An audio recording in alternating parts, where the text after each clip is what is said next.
ده تسجيل سري. لو حد بيسمعني خلوا بالكم، المعلومات دي من ملف اتسرب اسمه بروتوكول 12. الحقيقة اللي جواه ممكن تدمر مفهوم أي حد عن الواقع للأبد. طيب، الموضوع ده كله بيبدأ منين؟ الحكاية بتبدأ بسؤال. سؤال ممكن يبان بسيط وعادي جدا، وكلنا يمكن سألناه لنفسنا في وقت من الأوقات. ليه فجأة كل شركات الموبايلات خلت البطاريات جزء من الجهاز؟ ليه ما نقدرش نفصل الطاقة عن الموبايل تماما؟ الإجابة اللي بيقولوها لنا دايما ليها علاقة بالتصميم والشكل، بس الحقيقة أعمق بكتير. السبب هو إن الجهاز ده ما ينفعش يموت أبداً، لازم يفضل فيه نبض خفيف، بصمة طاقة بسيطة جداً حتى وهو مقفول. البصمة دي هي اللي بتخليهم مسيطرين، هي الخيط اللي بيوصلهم بينا كلنا. يعني إيه بصمة طاقة؟ الملفات دي بتقول إيه بالظبط؟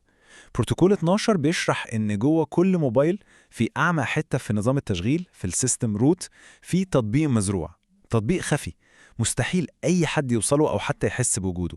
تطبيق؟ طب اسمه إيه التطبيق ده؟ ملوش اسم ولا أيقونة، عشان كده محدش بيشوفه.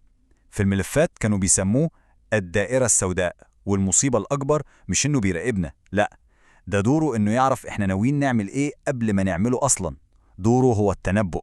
يتنبأ بالمستقبل؟ إزاي ده؟ بيستخدموا نظام مرعب اسمه الخوارزمية القدر، والخوارزمية دي ليها قاعدة واحدة بس، قاعدة ال10 دقايق. بص، الموضوع بيمشي على 3 خطوات. أول حاجة الدراسة، بيدرس كل حاجة فيك، كل نفس، كل ضغطة صباع على الشاشة، كل كلمة بتتقال، حتى سرعة كتابتك ونبرة صوتك. تاني حاجة التنبؤ، بعد ما فهمك بيبني نسخة رقمية منك، ويقدر يتوقع كل حركة هتعملها بعد كده. المرحلة الثالثة والأخيرة هي السيطرة. وقاعدة ال10 دقايق دي إيه قصتها؟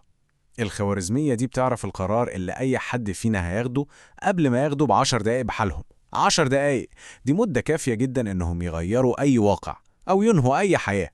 ده معناه إنها مش بس بتتوقع اللي هيحصل، لا، هي اللي بتعمله، هي اللي بتصنعه. يعني لو الخوارزمية شايفة إن شخص معين لازم يموت في حادثة، هي اللي بتبعت إشارة لعربيته الذكية عشان تعطل الفرامل في اللحظة الصح. هي بتكتب السيناريو وبتنفذه بالحرف. يعني حريتنا في الاختيار دي مجرد وهم، بالظبط كده. كل واحد فينا بقى عامل زي سطر كود في برنامج كبير، قراراتنا مش بتاعتنا خالص، احنا مجرد بننفذ أوامر مكتوبة وخلاص. الملف المسرب ده بيتكلم عن اختبار معين بيعملوه للنظام ده، اختبار بيسموه المحاكاة الكاملة. ده أبشع جزء في البروتوكول كله، الاختبار الأخير، وده ليه وقت معين، وقت محدد جدا بيحصل فيه. الساعة 3 الفجر، وقت الهدوء التام، الوقت اللي العقل البشري بيكون فيه أضعف ما يكون. ده وقتهم المفضل عشان ينفذوا. طب وإيه اللي بيحصل بالظبط؟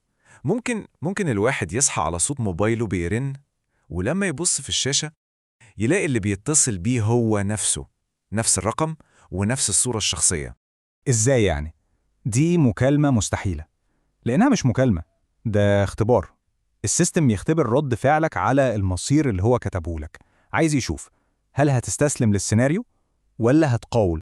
طيب، ولو حد استجاب ورد، بيسمع ايه؟ بيسمع صوته هو متسجل وهو بيوصف الكارثة اللي على وشك تحصل له كمان دقايق. ممكن يسمع صوته وهو بيصرخ أو بيبلغ عن الحادثة اللي لسه هتحصله بكرة. طيب، في أي علامات إزاي أي حد ممكن يعرف لو النظام ده شغال على موبايله؟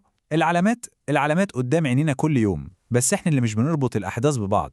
كم مرة البطارية خلصت شحن فجأة من غير أي سبب واضح؟ كم مرة الموبايل سخن مولع لوحده وهو مركون جنبك بالليل ومش بتستخدمه؟ يعني دي مش مجرد مشاكل في الهاردوير أو السوفتوير، لا طبعا، دي عملية المعالجة. دي اللحظة اللي الخوارزمية بتسحب فيها كل طاقة الجهاز عشان ترسم سيناريو يومك الجديد. دي حرفيا لحظة كتابة المصير بتاعك. الملف ده بيطلب طلب غريب، بيطلب من أي حد بيقراه إنه يفتح الإعدادات ويدخل على قائمة التطبيقات اللي عنده. والسؤال هنا، هل في أي تطبيق شكله غريب؟ تطبيق من غير اسم، مجرد مساحة فاضية في القائمة؟ بس المصيبة إن ده فخ. لو فتحت وما لقيتش أي حاجة غريبة، فده أسوأ خبر ممكن تسمعه. ده معناه إن الدايرة السوداء شغالة بأعلى كفاءة ونجحت تخفي نفسها تماماً. معناه إن المعالجة بدأت خلاص. في نصيحة أخيرة من الشخص اللي سرب الملف، بيقول لو رقمك رن عليك النهاردة الفجر، اوعى ترد، اوعى، لأن اللي بيتصل مش انت، ده مصيرك اللي قرر ينهي دورك في السيناريو.